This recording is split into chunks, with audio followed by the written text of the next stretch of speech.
야후슈아의 진실한 회개자들을 위한 저의 바벨론 탈출 여정을 영상으로 기록하고자 합니다.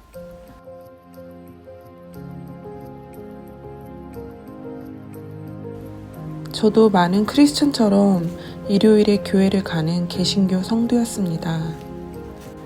그러다 이스라엘 관련 기업에서 일을 하게 되면서 유대인 고객들이 절기들을 지키는 것을 알게 되었습니다. 저는 유대인들과 크리스천들이 같은 구약 성경을 읽는데 왜 예배일이 다를까 하는 생각을 하게 되었습니다. 아니면 저 같은 이방인 그리스도인이 구약에 명하신 안식일과 절기들을 지키는 것이 의무일까 하는 생각을 하게 되었습니다. 그해 2014년도부터 성령님께서는 기도할 때마다 저에게 마지막 때에 대한 긴박성을 주셨습니다. 그럴 때마다 제가 할 수 있는 건 인터넷으로 마지막 때에 관한 설교를 하시는 목사님들의 말씀을 찾아보고 듣는 것 뿐이었습니다.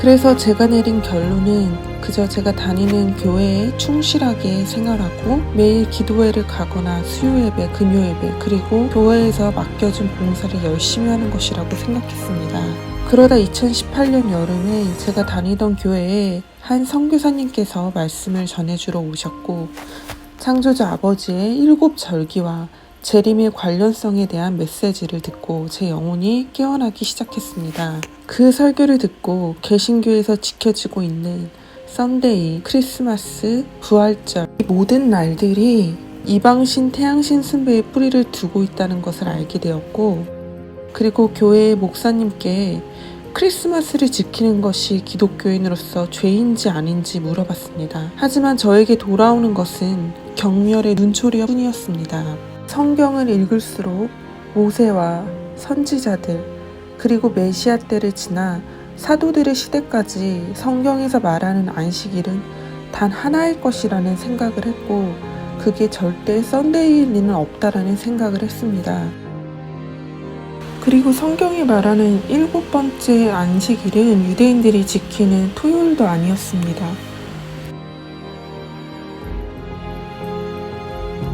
말씀을 전해주신 선교사님의 도움과 또 유튜브 채널들을 통해서 성경적 방법으로 날짜를 계수하고 안식일과 절기들을 지키는 사람들을 찾게 되었습니다. 그것은 창세기 1장 14절의 예배 모임을 알리기 위해 지어진 하늘의 광명들인 달과 해를 통해 날과 달을 계수하는 창조주 아버지의 태음태양력이었습니다. 달력의 원리는 이와 같습니다. 첫 초승달이 뜨는 날은 성경의 새 달일로 한 달의 시작을 알리는 1일로 예배하는 날입니다. 새 달의 다음 날부터 6일 동안은 노동일이며 그 달의 2일부터 7일입니다. 이 6일의 노동일이 끝나면 그 다음 날은 자연스럽게 7번째 안식일이 되고 그 날은 그 달의 8일이 됩니다. 그 다음 날 6일 동안 9일부터 14일 동안 노동을 하고 15일은 보름달이 뜨는 큰 안식일이 됩니다. 그리고 보름달이 뜨는 그 큰 안식일은 그 달의 15일입니다. 15일 다음 날 또 6일 동안 노동을 하면 그 달의 16일부터 21일까지이고, 이 노동이 끝난 다음 날은 7번째 되는 안식일로 그 달의 22일이 됩니다. 22일 후에 또다시 6일의 노동일이 오고, 그 다음날 7번째 날은 29일로 안식일이 됩니다. 한 달은 29일로 끝나거나 다음 초승달이 뜨기까지 하루의 날이 더 주어지기도 하는데, 이 추가적인 하루는 그 달의 30일이 됩니다. 그리고 마침내 그 달의 달이 완전히 사라지고 새로운 초승달이 하늘에 보이면 그 다음 달이 시작이 됩니다. 달의 주기로 한 달을, 그리고 태양이 뜨고 지기까지가 하루로 이렇게 계수한 달력이 바로 창세기 1장에 나와 있는 창조주 아버지의 태음태양력으로 인류에게 주신 유일한 달력입니다. 때문에 매달 1일은 세 달일이고 한 달에 7일로 이루어진 4개의 주가 4번의 안식일, 매달의 8일, 15일, 22일, 29일로 이 날짜들은 변하지 않는 안식일의 날짜들입니다. 이 달력을 사용한 증거와 이 달력이 얼마나 정확한지는 신약에서도 찾아볼 수 있었습니다. 마태복음에서는 메시아가 나무에 달린 6월절 아비벌 14일을 예배일이라고 기록하고 있습니다. 예배일은 안식일을 준비하는 날로 안식일 전날을 말합니다. 그렇다면 안식일 예배일이 니산월 14일이라면 당연히 그 다음날 15일은 안식일이 됩니다. 그리고 그것은 그 달의 15일 보름달이 뜨는 큰 안식일입니다. 그리고 그 다음날 안식일이 끝날 무렵 그 주의 첫날 새벽이 시작될 때라고 적혀 있습니다. 그것은 바로 15일 다음 날인 아비벌 16일, 바로 초실절이자 한 주의 시작을 알리는 날입니다. 그날 바로 우리의 예수님께서 부활의 첫 열매가 되심으로 초실절을 성취하신 날이자 마리아가 무덤을 보러 갔지만 그 무덤이 이미 빈 무덤이었다는 것을 성경은 기록하고 있습니다. 그러면 우리는 어떻게 썬데이를 안식일로 지키는 이 태양력을 사용하게 된 것일까요? 먼저 성경에서는 창조자 아버지의 세 달일들과 안식일이 잊혀질 거라는 예언이 있습니다. 그리고 이 날들이 회복이 될 거라는 예언도 나와 있습니다. 하지만 신약시대에 사는 이방인인 저 같은 그리스도인들도 이 달력을 따르는 것이 거듭남의 법칙에 적용되는 것인지에 대한 물음에 확실한 대답을 저는 스스로 찾을 수가 없었습니다. 그리고 그 답을 찾은 순간 저는 썬데이 교회를 떠날 수밖에 없었습니다. 창조자 아버지의 태양력은 로마 왕제 콘스탄틴이 소집한 니케아 공의회를 통해 거룩한 세 달일, 안식일, 7절기들이 태양신을 섬기는 날들로 대체되면서 도둑맞게 됩니다. 콘스탄틴에 의해 개정된 줄리안 달력은 1582년 교황 그레고리안 13세의 주체 아래 독일 제수의 천체학자 클라비어스 크리스토퍼가 365일로 개량한 것이 오늘날 우리가 사용하고 있는 그레고리안력의 탄생이 되게 됩니다. 로마는 많은 신들을 섬기던 나라였고 그중 콘스탄틴은 태양신을 섬기던 자였고 썬데이가 성경의 안식일을 대체하게 됩니다. 그것은 로마 교황권에서 때와 법을 바꾸는 악한 세력이 나온다는 다니엘 선지자의 예언이 성취되는 발판이 되는 일이기도 합니다. 지금 보는 이 하기야 성당이 세워진 터는 바로 썬데이 기독교의 탄생지인 AD 360년 콘스탄틴이 세운 콘스탄티우스 2세 교회가 세워졌던 터입니다. 이 성당에 들어가자마자 웅장한 사이즈와 금으로 만들어진 프레스코 장식은 1500년이 지난 지금 봐도 앞서간 건축 기술로 지어졌다고 합니다. 지금은 터키의 소유가 되는 건물에는 알라를 찬양하는 배너를 곳곳에 걸어놓은 모습을 볼 수 있었습니다. 알라에서 라는 태양신의 또 다른 이름으로 두 종교는 같은 태양신을 섬기는 뿌리에서 왔기 때문에 이 일이 우연이 아닌 것처럼 보였습니다. 태양을 상징하는 도무로 지어진 프레스코에는 버진 마리와 아기 예수의 근 모자이크가 장식되어 있었습니다. 바벨론의 여신 세미라미스와 태양신의 환생이라고 믿어졌던 그녀의 아들 탐무즈의 경배가 기독교의 이름으로 재탄생된 것입니다. 국가의 주권과 교회의 주권은 이 여신 세미라미스인 버진 마리와 태양신 탐무즈 지저스에게 바친다는 의미로 썬데이 기독교는 이 세상의 성으로 세워집니다. 태양을 연상하는 양식으로 지어진 이 도매는 태양 문양이 그 가운데에 새겨져 있고 이것이 바로 썬데이의 예배를 드리는 기독교의 본질이 어디서 왔는지를 아주 잘 나타내고 있는 건축의 양식입니다. 교회 2층에는 황제들이나 귀족 등 귀빈들만 들어갈 수 있는 공간이었고 1층에는 기둥에 난 동그란 구멍에 엄지를 넣고 돌리면 아들을 낳을 수 있다는 미신의 공간이 있었습니다. 바벨탑은 에큐메니컬 뿌리가 이 세상에 성을 쌓는 자들이 모이는 곳이었습니다. 바로 이 썬데이 월십이 태어난 곳이 바벨탑이라는 그 많은 증거들이 이 건물에서 나타나고 있습니다. 교회의 문은 백향목으로 만들어졌는데 그들이 처음에 이터의 교회라는 건물을 지었을 때의 모티브가 이 건물이 바로 예루살렘의 성전을 대체하는 성전이다라는 것이 그들의 모티브였기 때문에 이 뿌리가 바로 오늘날 이방인 교회가 이스라엘을 대체했다는 대체신학의 뿌리가 바로 이 터전에서 나온 것입니다. 그렇습니다. 썬데이 기독교의 시작은 성경이 아니라 태양신 아래서 에큐메니컬 종교 다원주의와 대체신학으로 유대 뿌리를 완전히 단절시킨 또 다른 복음인 것입니다. 콘스탄틴이 세운 썬데이 기독교의 정신은 비잔틴 시대를 통틀어서 기독교의 교리의 중심이 되는 척추 역할을 하는 교회이기도 합니다. 동일한 비잔틴 시대 아래 다른 무리가 있었습니다. 베드로 전서와 히브리서에 묘사된 갑바도기아 교회가 바로 그것입니다. 갑바도기아 교회는 초대교회 시대인 1세기부터 믿음의 선조들이 로마의 핍박을 피해 살았던 카타콤 교회입니다. 대규모 기암지대로 자연적으로 만들어진 바위들은 화산 폭발로 화산재와 용암이 수백 미터 높이로 쌓이고 굳어져 은회암과 용암층을 만들었고 이 동굴을 파서 신앙인들을 신앙을 지키기 위해 로마인들로부터 도망쳐온 기독교인들의 삶의 터전으로 시작되었습니다. 그러나 로마가 기독교를 인정한 후인 325년 이후에도 믿음의 선조들은 밖으로 나오지 않고 계속 몇 세기 동안 이곳에서 살았다고 합니다. 내부는 아주 잘 보존되어 있어서 믿음의 선조들이 살아온 흔적들을 엿볼 수 있었습니다. 당시 문맹이었던 사람들이 많았기에 성경의 내용을 벽화에 그려서 복음의 메시지를 전했다고 합니다.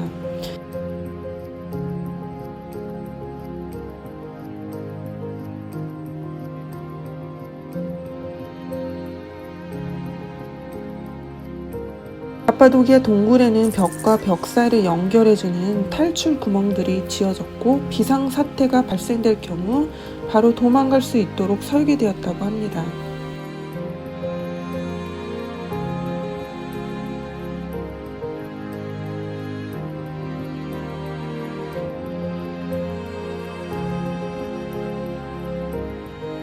비잔틴 시대의 공예물은 콘스탄틴 시대 이후를 말하기 때문에 국교로 공인이 된 이후에도 숨어 살았다는 것을 말해주는 역사적 증거입니다.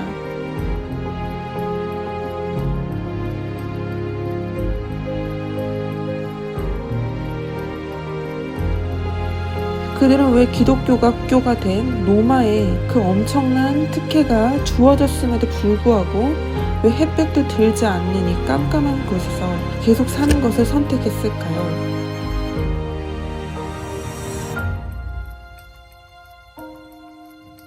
그리고 이 갑바도기아 동굴 교회에서 약 40km쯤 떨어진 곳에는 갑바도기아 동굴 교회보다 더 놀라운 실상을 목격할 수 있는 곳이 있었습니다. 1963년 공사를 하면서 우연히 발견된 이 지하교회는 무려 지하 16층까지 비잔틴 시대 성도들이 파서 들어가서 살았던 곳이라고 합니다. 갑바도기아 동굴과 마찬가지로 이 지하에서 발견된 여러가지 공예물들과 벽면에 새겨진 문자들이 이곳이 바로 비잔틴 시대의 그리스인들과 아르메니안인들이 살았던 곳이었다는 것을 알 수 있었다고 합니다. 터키 문화국에 의하면 아랍과 비잔틴 전쟁 629년에서 1050년 동안 있었을 때 이 전쟁으로부터도 피할 수 있는 그런 도피성으로도 사용되어졌다고 합니다. 로마에서 기독교를 국교로 인정한 연대가 300년도인데 그 당시 성도들은 동굴교회보다 더 깊은 곳으로 숨어 들어가서 기독교 국가인 로마에서부터 완전한 고립을 선택했을까요? 이 지하교를 들어가는 좁은 문을 따라 지하로 수십 킬로로 내려가는 통로는 성인 한 명이 겨우 통과할 정도로 낮고 좁았습니다. 지하교의 성도들은 외부에 침입이 있을 것을 대비해서 갑옷을 입은 로마 군인들이 갑옷을 입고는 도저히 들어올 수 없게끔 의도적으로 통로를 협착하고 낮게 만들었다고 합니다. 더 가파른 내리막길을 걷다 보면 더욱 깊고 은밀한 곳에 숨겨진 곳으로 향할 수 있었습니다.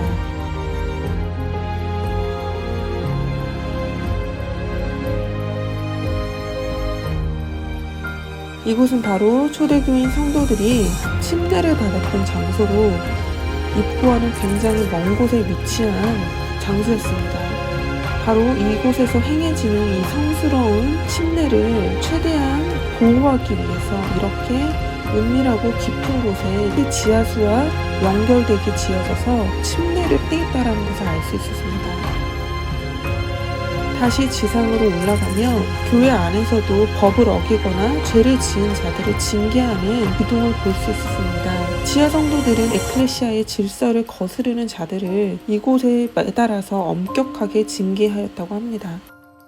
이곳에 살던 성도들은 음식 저장 창고에 감자나 밀가루 같은 곡식들을 저장해서 사람이 살 수 있는 최소한의 영양만을 공급받고 살았고, 영양실조 같은 질병에 쉽게 걸렸기 때문에 평균 수명이 30대에서 40대 안팎이었다고 합니다. 바로 이 음식 저장 창고 옆에는 6월절 포도주를 제작하는 곳을 볼 수 있었습니다. 한쪽에서 사람이 포도를 밟으면 다른 한쪽에 그 즙이 채워지는 형태의 틀을 이곳에 만들어서 그들은 6월절을 지켰습니다. 그리고 벽면을 깊게 파서 이곳에 바로 소그룹으로 모여서 성도들의 교제들을 한 곳이라는 것을 알 수 있었습니다. 기독교가 로마의 국교로 인정된 이후에도 지하수가 나올 때까지 지하 16층까지 파서 살았다는 것은 로마가 정의한 기독교와 그들이 사도들에게 직접 가르침을 받은 복음이 달랐기 때문입니다. 그들은 사도들의 교리들, 즉 계명들을 따르고 살기 위해서 몇백 년을 바라보고 이곳에 땅을 파고 살았던 것입니다. 그러면 그들이 살았던 비잔틴 시대에 400년에서 900년이라는 시간이 흐를 동안 로마의 기독교에는 무슨 일들이 일어났는지는 7번에 걸쳐서 소집된 에큐메니컬 공의회를 통해서 우리는 알 수 있습니다. 313년 콘스탄틴의 밀라노 침략 후 약 300년 동안 계속되던 기독교는 극심한 핍박에서 피한 듯 했습니다. 하지만 태양신을 섬기던 콘스탄틴은 321년 썬데이법으로 썬데이는 로마의 공식 안식일이 됩니다. 바로 이것이 성경의 안식일을 폐하게 되고 4년 후에 니케아에서 열린 니케아 공의회를 통해 성경의 때와 법들을 인간의 교리들로 재정비함으로 기독교는 더 이상 순수한 말씀의 교리가 아닌 로마의 태양신 숭배 사상과 인간의 철학들이 혼합된 새로운 에큐메니컬 종교로 탄생되게 됩니다. 그렇게 제1회 에큐메니컬 공의회였던 니케아 공의회는 삼위일체 교리가 채택되었고 구세주를 처형한 유대인들의 관습을 따르는 것들을 금지하면서 6월절을 썬데이 부활 대축일 안식일을 썬데이로 바꾸고 복음을 유대 뿌리와는 완전하게 단절시키는 인본주의 교리들을 채택하게 됩니다. 그 후로 56년이 흐르고 기독교를 로마의 국교로 만든 황제 테오도시우스 역시 마찬가지로 동방 정교회를 나이신 기독교로 하나로 흡수하기 위해서 로마 제국을 더욱 튼튼하게 세워갑니다. 제2회 에큐메니컬 공의회를 열고 니케아 신경에 성령의 부분을 더함으로 삼위일체 교리를 더욱 확고하게 세워갑니다. 이후 에베소에서 열린 공의회를 통해서 예수의 어머니 마리아 앞에 테오토코스라는 칭호를 채택함으로 본격적인 여신 숭배 사상이 뿌리내리게 됩니다. 제4회 에큐메니컬 공의회에서는 그리스도의 신성과 인성에 대한 그리스도론에 대한 신학적 논의가 오가면서 제5회 에큐메니컬 공의회에서는 그리스도론을 신학적으로 정립하는 캐논이 발의됩니다. 그리고 마리아를 그저 인간으로 보는 가르침들을 정지하면서 계속해서 거룩한 어머니라는 테오토코스라는 칭호에 힘을 실어줍니다.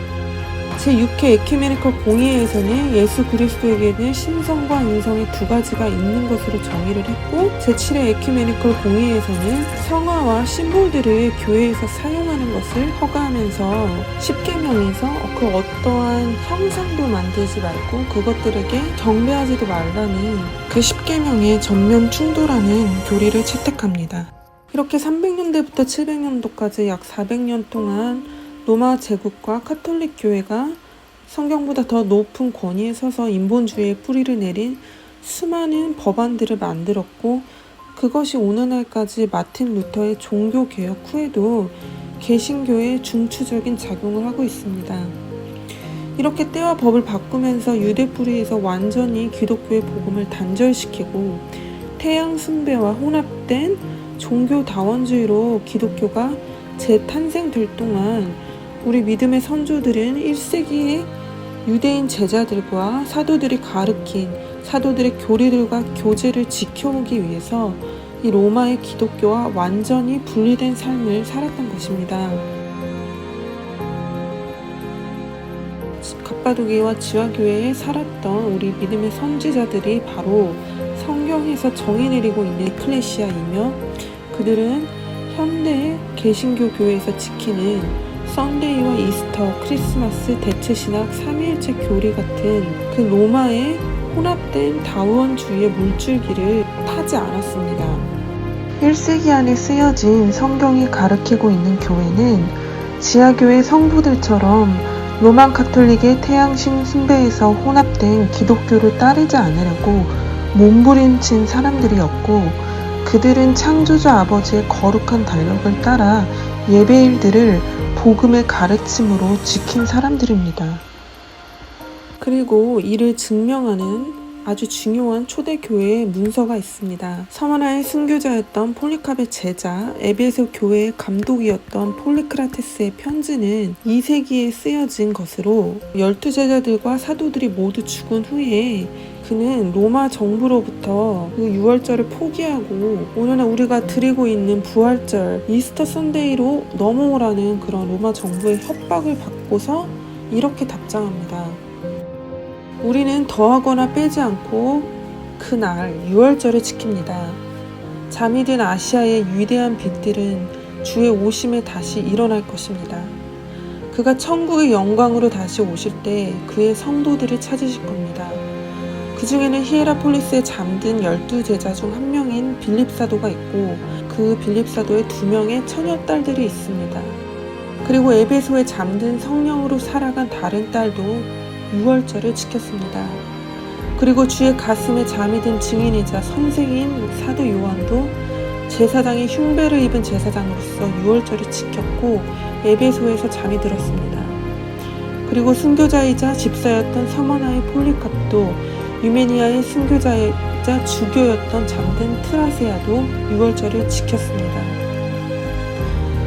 그리고 라우디게아에 잠든 순교자이자 주교였던 사가리스도, 축복받은 파파리우스와 성자였던 멜리토도 모두 성령 안에서 유월절을 지켰습니다. 그리고 사르디스에 잠들어 천국에서 임명을 기다리며 죽음에서 다시 일어날 그들도 유월절을 지켰습니다. 그들은 모두 복음의 믿음의 법을 따라 아비벌 14일에 유월절을 지켰습니다. 그리고 이 모든 자들 중에서 가장 작은 자인 저 폴리크라테스는 저의 친지들의 전통과 그들 7명은 모두 주교였고 저는 8번째 감독입니다. 그들 모두는 유월절 기간에 누룩을 치우고 유월절을 지켰습니다. 그래서 65년 동안 주 안에서 살며 이 세상의 신도들을 만나보며 살아온 신도인 저는 성경 전체를 모두 상고했고 당신의 협박의 말에 무섭지 않습니다. 저보다 더 큰 믿음의 선지자들이 우리는 사람의 말이 아니라 창조주 아버지께 순종한다고 했습니다. 제가 설교했던 대상들인 주교들의 이름을 당신에게 줄 수 있지만 그들은 아주 많은 무리입니다.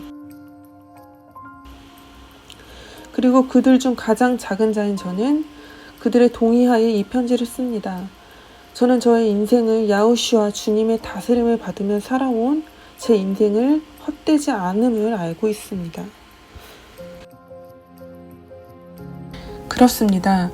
우리 믿음의 선지자들은 창조주 아버지의 거룩한 날들을 복음에 따라 믿음의 법으로 성령 안에서 신약시대의 이방인으로서 지켰습니다. 그들은 이 거룩한 날들에 예배드리는 것을 목숨을 걸고 사수했고, 현대 기독교인들이 죄가 아니라고 말하는 부활주의를 지키는 것을 목숨을 걸고 거부한 것입니다. 로마 황제 네로에 의해 복음을 향한 핍박이 거세지자 제자들과 사도들은 서신을 쓸 때 로마를 의미하는 코드로 바벨론을 사용했습니다. 때문에 신약시대의 초대교인들은 바벨론이라는 단어가 무엇을 의미하는지 정확하게 알고 있었습니다. 제자들과 사도들과 초대교인들의 피를 흘린 로마가 아무리 기독교를 합법화한들 그것이 그리스도의 이름으로 행해지는 또 다른 우상 숭배인 것을 우리 믿음의 선조들은 분별할 수 있었던 것입니다. 그것은 1세기 유대인 사도들이 이방인들에게 가르친 교리와 교제가 아니라 로마의 정치적 목적을 위해서 태양신 숭배 아래 행한 종교 통합이었습니다. 저는 창조주 아버지의 은혜로 사도들의 사역지였던 지금의 터키 땅을 방문하면서 오늘날 계신 기독교가 대체해버린 이스라엘의 유대적 뿌리들의 흔적들을 찾아볼 수 있는 기회를 갖게 되었습니다.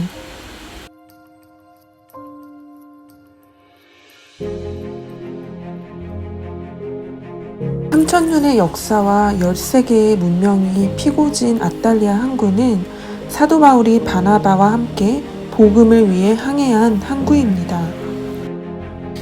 바나바와 함께 아탈리아 항구로 여행을 떠난 사도 바울은 항구에서 72km를 걸어서 에스펜도르 극장이라는 곳에서 복음을 전합니다.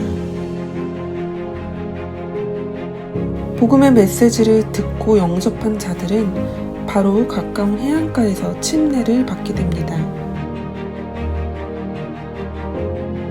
안질과 간질로 고생하던 사도 바울은 지금의 터키 땅인 앙카라까지 420km의 동물의 위협을 무릅쓰고 돌산을 건너갑니다. 갈라디아는 지금의 앙카라 땅으로 이곳에 사도들과 제자들이 전도여행을 올 때 반드시 묵었던 목욕탕의 폐허가 있는 숙박소입니다. 예루살렘 성전이 무너지고 뿔뿔이 흩어진 유대인들은 가는 곳마다 목욕탕과 회당을 지어서 안식일을 지켰기 때문에 유대인들이 있는 곳에 우리 제자들과 사도들이 있었습니다. 그들은 회당에서 유대인 무리뿐만 아니라 이방인들도 있었습니다. 요한계시록의 7교회 중 하나인 에베소에 가면 몇천 년이 지난 지금도 로마의 최대 항구 도시인 에베소의 활력을 느낄 수 있습니다. 에베소에는 요한의 무덤이라든지 사도 바울의 기념비, 마리아의 무덤, 사도 요한의 기념교회 등 기독교인들이 생각했을 때 중요한 유산들이 있지만 사실 이러한 것들은 로마 카톨릭이 로마의 방법으로 지은 것이기 때문에 그것이 제자들과 사도들 그리고 에베소 교인들이 직접적으로 남긴 유산이라고는 말할 수는 없습니다. 이와 다르게 바닥에 간간히 찾아볼 수 있는 이 이투스 마크는 에베소 교인들이 그들의 손으로 직접 남긴 흔적입니다. 로마의 핍박을 피해 살던 그들은 그들 사이에 이런 비밀 마크를 만들어서 서로 교통하곤 했습니다. 당시 에베소는 아르테미스 여신상을 섬기며 상당한 부를 축적하는 도시였고 이 여신을 위해 신상을 만들고 성전을 만들면서 여사제들과 남사제들은 수많은 종교 행사를 행했습니다. 번영과 다산의 여신이었던 아르테미스 여신의 가슴에 황소의 고환을 달고 또 다산의 상징인 토끼 머리들을 매달아서 이 동물들을 잡을 때 피를 온몸에 뒤집어 쓴 남사제들은 여신상을 어깨에 메고 행렬했으며 바로 이 우상 숭배자들에게 복음을 전하던 디모데는 순교를 당하게 된 것입니다. 지금 보이는 두란노 도서관을 따라 올라가는 오르막길이 바로 여신 숭배 행렬을 하던 남사제들이 내려오던 길이었고 이곳에서 그들의 우상 숭배에 반하는 복음의 메시지를 전하다가 화가 난 우상 숭배자들에게 디모데는 돌에 맞아 순교합니다. 셀시우스 도서관은 그 당시만 하더라도 5만 권의 서적을 소유할 정도로 철학과 학문의 메카였습니다. 이곳에서 사도 바울은 2년 동안 매일 와서 복음을 전합니다. 요한계시록의 7교회 중 하나인 미즈그란 라우디게아 교회는 지금 터키의 히에라폴리스 지역을 말합니다. 파무칼레의 미지근한 석회수처럼 부유한 라우디게아 교회는 미지근한 신앙생활을 했습니다. 그리고 언제나 그렇듯 제자들과 사도들의 사역지는 이 시나고그와 목욕탕에 있는 유대인들이 있는 곳이었고, 그들과 안식일을 지키던 사도들과 제자들은 시나고그에서 안식일에 유대인과 이방인들에게 말씀을 전합니다. 우리는 교회라는 단어를 들을 때 유형의 건물과 썬데이를 떠올리지만 요한계시록에 나온 소아시아 7교회만 보더라도 그 지역에 살았던 안식일에 예배를 드리던 유대인과 이방인의 연합 예배 공동체가 바로 교회입니다. 사도들의 사역 방법을 보더라도 그들은 유대인의 회당이나 대극장 또는 우상숭배의 심장부에 직접 들어가서 복음을 담대히 전파하면서 도시 전체를 변화시켰습니다. 또한 그렇게 해서 믿게 된 자들의 가정마다 안식일에 돌아다니면서 그 믿음을 굳게 세워줬습니다.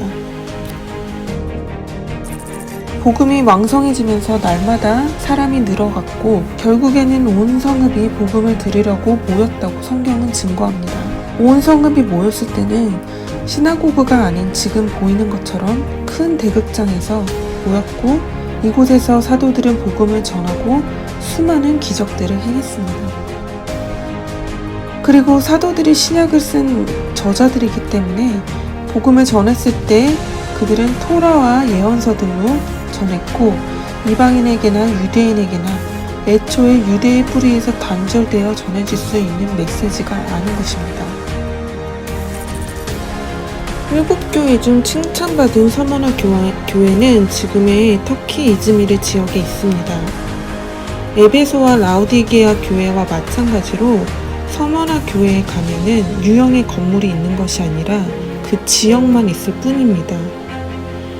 오직 로마 카톨릭이 지은 폴리캅 기념교회 같이 기독교 유산이라고 말하지만 실상은 투어리즘을 위해서 로마 카톨릭이 만든 기념비적인 기관들만 있을 뿐입니다. 그리스도인들을 뜻하는 크리스찬은 사실 안디옥의 이방인들이 제자들과 사도들을 부를 때 사용한 칭호에서 나온 것이고, 제자들과 사도들은 그들 스스로를 나조린이라고 불렀습니다. 나조린의 뜻은 파수꾼이라는 뜻입니다. 그들은 토라의 파수꾼이었습니다. 메시아가 승천하시고 성령의 선물을 받은 신약 시대에서는 율법이 십자가에 달려서 폐해졌다는 그 고정관념을 내려놓고 신약 성경을 다시 읽어보니 신약에서 사도들은 성령으로 계명 중에 하나인 안식일을 지켰다는 것이 그제서야 보이기 시작했습니다. 그리고 많은 기독교인들이 안식일 같은 계명들이 폐해졌다는 말씀으로 사용되는 골로새서 2장 16절에 관해서라는 언어의 뜻을 찾아보니 킹제임스 버전 영어로는 in respect of로 무엇에 관해서는 이라는 번역이 나왔지만 헬라어 원어로는 스트롱 넘버 3303번으로 메로스라는 단어입니다. 이 메로스라는 단어의 뜻은 무엇에 참여하고 무엇에 몫을 행하다라는 뜻입니다. 때문에 올바른 번역은 너희가 어떻게 그 날들에 참여하고 너희의 몫을 행하는지에 대해서 판단하지 못하게 하라는 것이지 그 날들에 언제 때가 폐해졌다는 뜻은 아닙니다. 성경의 믿음의 법은 사실 율법을 더 존중하면서 세워가는 것이고, 성령의 법이 폐한 것은 율법을 어기면 반드시 죽어야만 했던 그 사망과 죄의 법이 폐해진 것이지 율법 자체가 폐해진 것이 아니라는 것을 알게 되었습니다. 결론은 복음의 창조자 아버지의 거룩한 달력을 한 번도 바꾼 적이 없습니다. 사도 바울은 우리에게 직접적으로 6월절을 재림전까지 지키라고 했습니다. 하지만 기독교인은 6월절을 지키지 않고 로마 카톨릭의 전승에 따라 부활 대축일을 대신 지키고 있습니다. 몸과 그림자가 따로 갈 수 없는 것처럼 실체이신 예수아가 계신 곳에는 반드시 그림자가 따라오게 돼 있습니다. 어떤 사람들은 안식일이 사람을 위해 만들어진 법이기 때문에 인간인 우리가 언제 어떻게든 마음대로 그 날과 그 계명을 바꿀 수 있다고 얘기합니다. 사실 안식일뿐만 아니라 성경의 모든 계명은 다 인간을 사랑하셔서 주신 것입니다. 다 인간을 위해 만들어진 것입니다. 그렇다고 우리가 그 율법을 바꿀 수 있는 권한은 없습니다. 왜냐하면 안식일의 주인이 인자인 것처럼 모든 계명의 주인은 알파와 오메가이신 우리 메시아 야후슈아이시기 때문입니다. 신약 시대에 와서도 창조주 아버지의 거룩한 날들의 때는 한 번도 변개된 적이 없습니다. 달과 태양이 불변한 것처럼 창조주 아버지의 거룩한 날들은 구약과 신약과 그리고 앞으로 올 천국에서도 영원히 지켜질 규례이기 때문입니다. 사도 바울은 이어서 갈라디아인들에게 이방 절기에 참여하지 말라고 합니다. 이 날과 달과 절기들은 안식일과 일곱절기를 말하는 것이 아니라 지금의 할로윈처럼 고대 셀틱 이방 절기들에 참여하지 말라는 명령입니다. 그리고 이어서 이것들에 참여하면 복음을 위한 사도 바울의 수고가 헛되게 되는 것이라고 강조합니다. 같은 맥락에서 썬데이는 할로윈처럼 성경에서 온 것이 아닌 복음의 수고를 헛되게 하는 로마의 이방 절기인 것입니다. 우리는 계명을 지킴으로 의롭게 된 것이 아니지만 우리를 의롭게 하신 메시아의 피가 헛된 곳으로 돌아가게 하지 않기 위해서 초등학문을 떠나 계명을 지키는 것입니다. 12 제자들과 사도 바울 중 사도 요한만 빼고 모두 순교를 했습니다. 그들은 우상숭배자들의 손에서 잔인하게 죽었습니다. 그것은 10계명의 제1계명인 너는 나 외에 다른 신들을 너에게 잊게 말지니라라는 그 계명을 가르치다가 우상숭배자들의 마음을 경록케 하고 그들과 충돌해서 죽은 것입니다. 제자들이 10계명의 제1계명을 이처럼 지킨 것 같이 제4계명의 안식일의 법도 차별 없이 지켜져야 하는 거라면 왜 꼭 성경의 달력대로만 안식일을 지켜야 하는 걸까요? 달과 해를 지으신 목적이 우리에게 불변한 달력을 주시기 위해서 지으셨고 또 그것을 명령하셨기 때문입니다. 반대로 로마 가톨릭의 달력은 우상 숭배를 위해 만들어졌고 또 이 달력은 역사 속에서 상황에 따라서 계속 바뀌어왔기 때문입니다. 이 윤리학력의 차례는 썬데이 법이 생긴 321년 전까지 첫째 날은 토요일이었고 일곱 번째 날은 금요일이었습니다. 만약 메시아와 사도 바울 그리고 제자들이 로마의 윤리학력을 따라서 안식일을 지켰다면 그들이 만약에 로마의 달력을 따랐다면 반드시 금요일이 안식일이어야만 할 것이고 한 주의 첫날은 토요일이어야 합니다. 토요일이 일곱 번째 날로 변경된 것은 콘스탄틴 때 300년대 때 와서야 일어난 일입니다.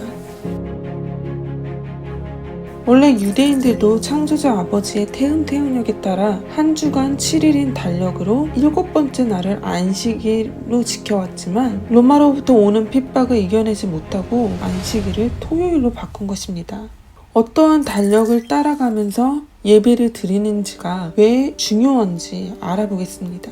유세비우스에 의하면 325년도 기준으로 로마에는 약 700만 명의 그리스도인이 있었고 그 중에 200만 명이 순교를 당했다고 기록합니다. 이 비율은 내가 그리스도인이 되면 죽을 확률이 3분의 1이나 된다는 뜻입니다. 핍박의 이유는 여러 가지가 있었는데 가장 극심한 핍박의 이유는 바로 그리스도인들이 황제 숭배와 로마의 신들에게 예배드리는 것을 거부한 이유였습니다.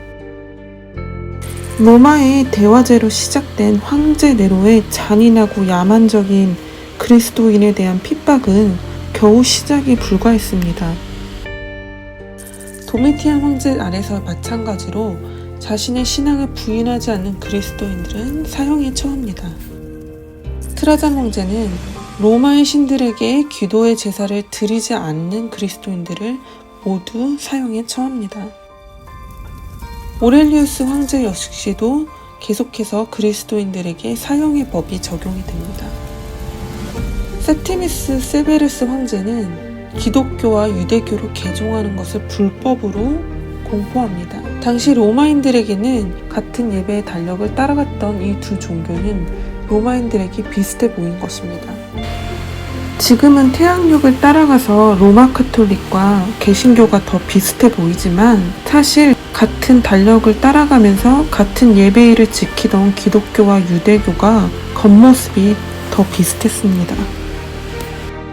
그리고 맥시무스 황제 아래서 갑바도기아 동굴 교회의 많은 그리스도인들이 대량 학살을 당합니다.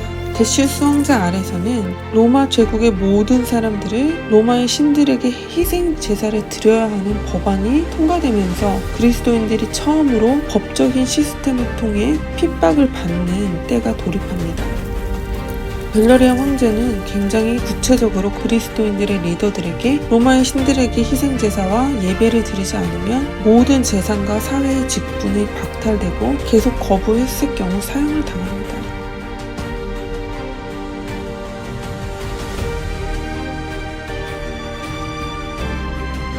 순교의 시대가 온 디오클레티안 황제 시대는 디오클레티안 황제는 굉장한 로마의 신들을 굉장히 섬기던 그런 우상 숭배자였습니다.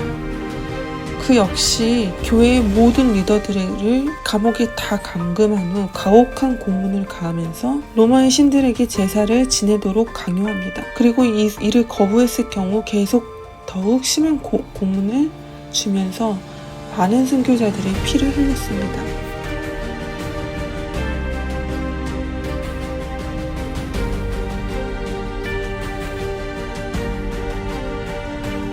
로마 황제가 기독교인들에게 계속해서 강요했던 로마 신들의 정체는 무엇이었을까요?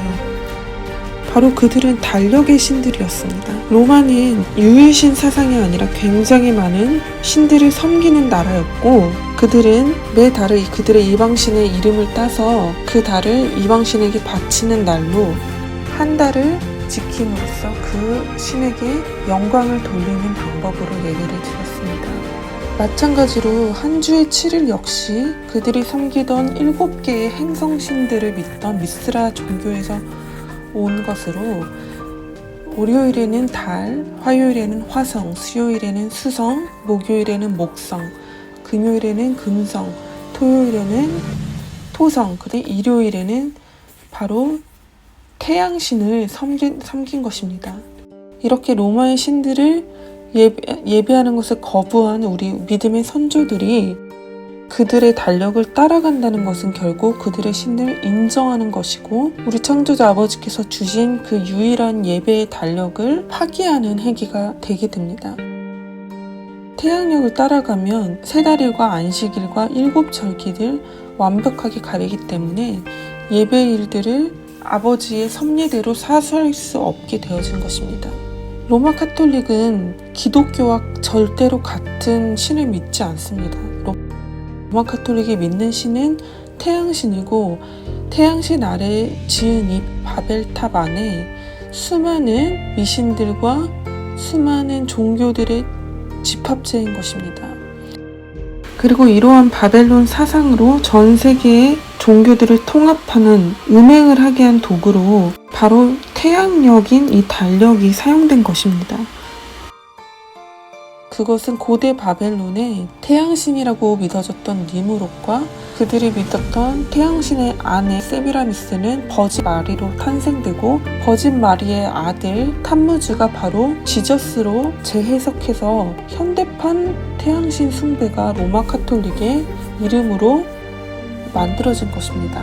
그렇기 때문에 로마 카톨릭이 성화들을 보면은 이 뒤에 할로를 볼 수 있는 것입니다. 그것은 지저스 크라이스트가 아닙니다. 예수 그리스도의 이름으로 태양신의 환생인 탐무즈를 경배하고 있는 것입니다. 컨스탄틴이 만든 썬데이 법을 보더라도 컨스탄틴은 다른 노동들은 다 금했으면서 밭에서 경작 활동은 금하지 않았습니다. 태양신을 믿었던 콘스탄틴은 썬데이만큼 밭에 경작하는 게 좋은 날이 없다라고 생각했습니다. 태양이 주는 그 에너지를 받아서 밭이 토산물을 내는 것이 예배의 연장선이라고 생각했기 때문입니다. 율법에 정통했던 사도 바울은 안식일의 중요성을 잘 알고 있었고 그랬기 때문에 이방인들에게 복음을 전했을 때 그들이 참여하고 있었던 할로윈 같은 이방절기에서 즉각 철수하고 성경의 거룩한 날들에 예배하라고 명령했던 것입니다. 출애굽기와 에스겔서에 보면 안식일은 창조주와 우리 사이의 영원한 표라고 얘기하고 있습니다. 원어로는 스트롱 넘버 H0226으로 마크, 표를 의미합니다. 마크를 의미합니다. 또한 출애굽기는 이스라엘 백성들에게 무교절을 지키라고 명령하면서 무교절을 지키는 것이 우리의 손의 표적이 되고 우리의 눈 사이에 있는 기념이 된다고 얘기하고 있습니다.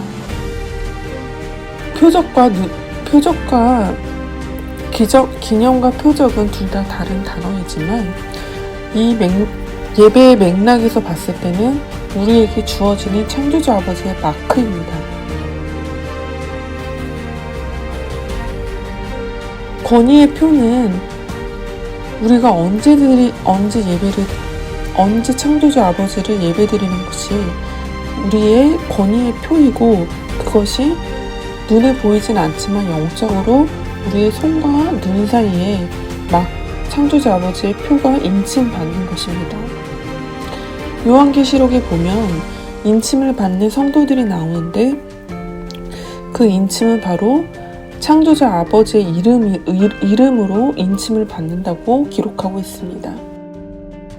모에드민 안식일과 세달일 7절기들을 지키는 것은 우리가 누구의 권위 아래 있는지를 보여주는 권위의 표입니다. 그리고 그것은 우리의 권위는 로마 카톨릭이 아니라 이스라엘의 창조주 아버지이시고 그 표는 영적으로 손과 눈 사이에 표기가 됩니다. 그리고 그 표는 창조주 아버지 이름으로 인침을 받는 것입니다. 이 원리를 알고 있었던 사도 바울은 복음을 전하면서 그들을 예배의 날들로 돌이켰으며 바로 세달일과 안식일 그리고 창조주 아버지의 7절기로 재림의 비밀을 말해주면서 이스라엘 백성뿐만 아니라 이방인들에게도 지켜야 하는 계명으로 가르친 것입니다. 현재 유대인들이 지키고 있는 토요일과 대부분의 개신교인들이 지키고 있는 일요일은 둘 다 성경적 안식일이 될 수가 없습니다. 달력의 역사를 보면 율리안역이 생긴 것은 주전 45년입니다. 율리안역 토요일과 일요일이라는 개념이 생긴 것은 율리안역이 생긴 주전 45년입니다. 모세가 10계명을 받은 모세 선지자가 10계명의 4계명으로 안식일을 지키라는 계명을 받았을 때는 지금으로부터 수천 년 전의 일이기 때문에 절대 그때 토요일과 일요일이 없었습니다. 토요일과 일요일에 있는 율리안역이 생기기 전에는 로마는 한 주에 8일로 된 로만 칼렌더를 주전 60년까지 사용했었고 한 주에 7일로 이루어진 토요일이 시작해서 금요일에 끝나는 이 율리안역은 주전 45년에 로마 칼렌더가 리폼되면서 다시 개량하면서 생긴 달력이 바로 율리안역입니다. 유대인들 역시도 그들의 안식일이 4세기 때 토요일로 변했다고 인정하고 있습니다. 1세기의 주이시 디아스포라를 보면 모세 때부터 1세기 전까지 사내들인이 나팔을 불어 안식일과 세달일 그리고 7절기를 태양력에 따라 알렸다라고 기록되어 있습니다.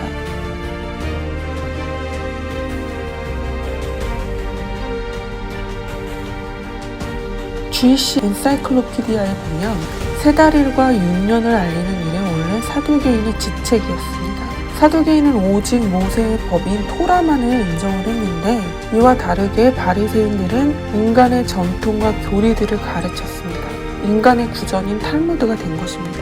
하지만 시간의 감에 따라서 바리새인들의 가르침이 더욱 우세해지면서 2차 성전 파괴와 함께 태은 태양력의 사용이 점차 사라지게 되었다고 기록하고 있습니다.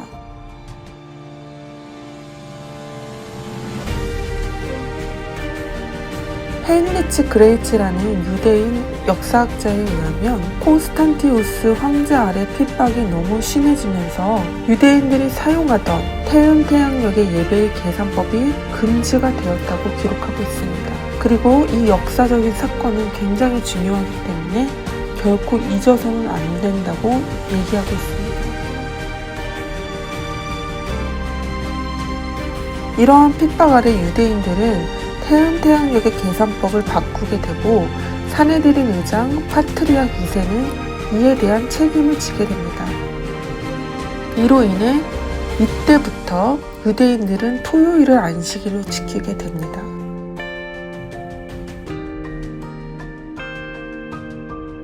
안식일을 인간의 방법대로 바꿀 수 있다고 가르치는 유일한 유대인의 책은 바로 탈무드입니다.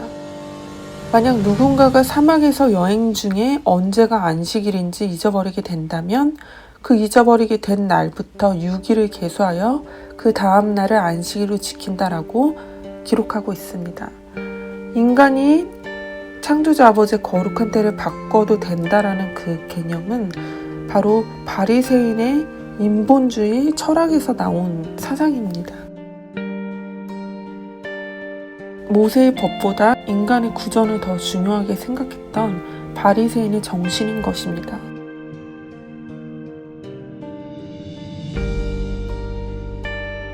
랍비 루이스 핑클스타인은 저명하고 존경받는 유대학자입니다. 유대인 공동체는 핑클스타인을 유대 역사상 가장 중요한 122인 중 한 인물로 뽑고 있습니다. 그는 유대교의 등불이라고 얘기하고 있습니다. 1929년 2월 20일 핑클스타인이 쓴 편지에서 그는 유대력은 4세기 때 수정되었다고 인정을 했습니다. 그렇습니다. 유대인들 스스로도 토요일의 안식일이 로마의 핍박으로 인해서 병개가 된 안식일이라고 그들 스스로 믿을 수 있는 여러 문헌들을 통해서 인정하고 있습니다. 그러면 역사는 썬데이에 대해서 어떻게 정의를 내리고 있을까요? 카톨릭 리코드에 보면 썬데이는 성경 말씀에 근거한 것이 아니라 로마 카톨릭의 전통에 의해서 생긴 것이라고 카톨릭의 문헌에서 증명하고 있습니다. 더 나아가 로마 카톨릭은 썬데이는 로마 카톨릭의 권위의 표라고 얘기하고 있습니다.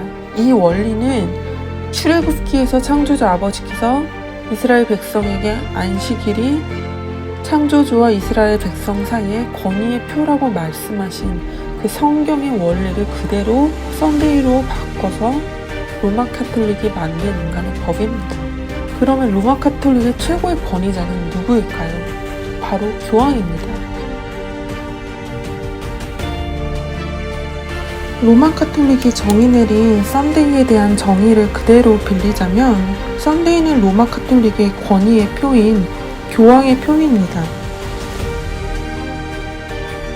성경에서는 교황권에 대한 예언이 요한계시록, 다니엘서, 그리고 데살로니가 후서에서만 50개가 넘는 예언들이 나와 있습니다.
Let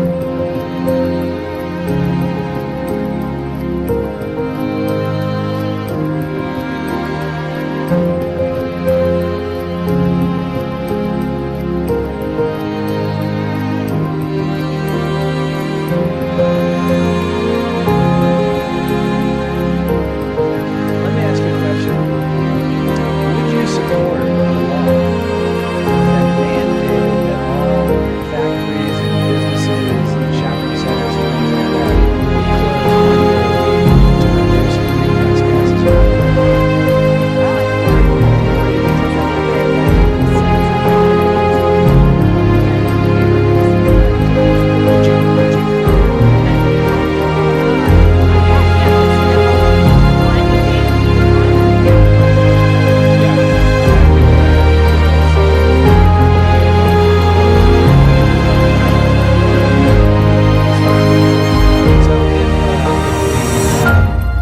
If the Pope pushed for a one day of the week, Sunday, to have a mandatory closure, would you be in support of that? On a Sunday? Sure, most businesses are closed anyway on a Sunday, so that would be the natural day that you would target if you were going to go in that month. Now, if the thought was put out there that one day a week would be selected to let the land rest or let the environment rest, which is in the Pope's encyclical, what day of the week do you think that would be? For Sunday. If you were going to pick a day when everything would have to be closed to lower greenhouse emissions, what day would it be? Sunday. Previous popes have spoken out about the environment, but none made it such a priority. Pope Francis is essentially moving doing your part for the environment into the realm of obligation. But will that translate into action? What do we want? What do we want? Now! What do we want? Now! What do we want?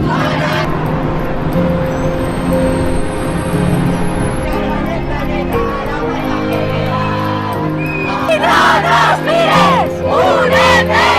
¡No nos mires! ¡Únete!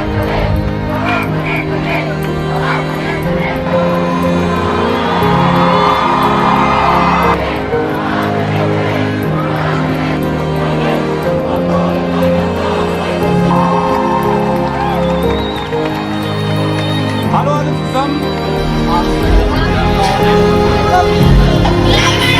When do we want it? Now! Do something drastic!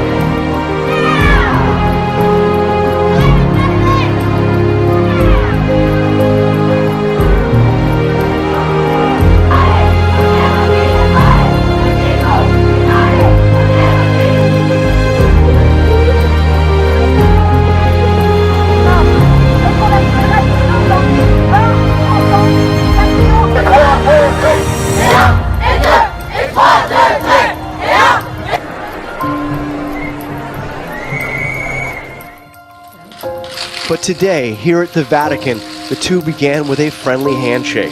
The Pope gave the President a copy of his encyclical, where he makes a passionate case to fight climate change.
They are from a foreign land to bring confusion, with deception in their hands,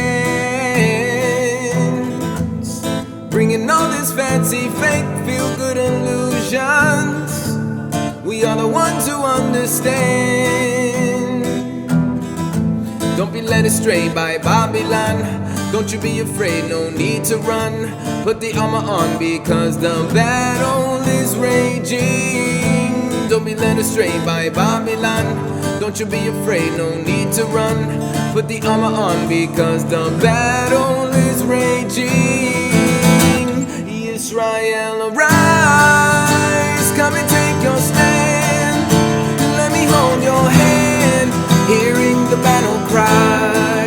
Israel, arise, follow the commands of the lion and the lamb, hearing the battle cry,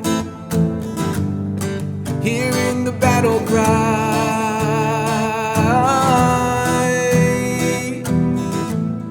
And because we have been scattered through the nations, make every effort to demand that we gather and not dwell in isolation, and be a fisher of men. Look at what Yahuwah has begun, giving you the Torah to overcome. Put the armor on because the battle is raging. Look at what Yahuwah has begun, giving us the Torah to overcome. Put the armor on because the battle is raging. Israel, arise, come and take your stand. Let me hold your hand, hearing the battle cry.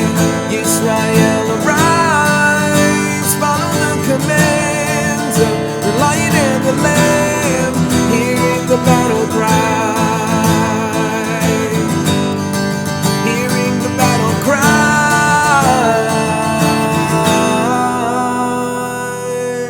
Don't delay, sound the shofar, 'cause Yahusha is on his way. Salvation will come no matter what the wicked say. We will enter the promise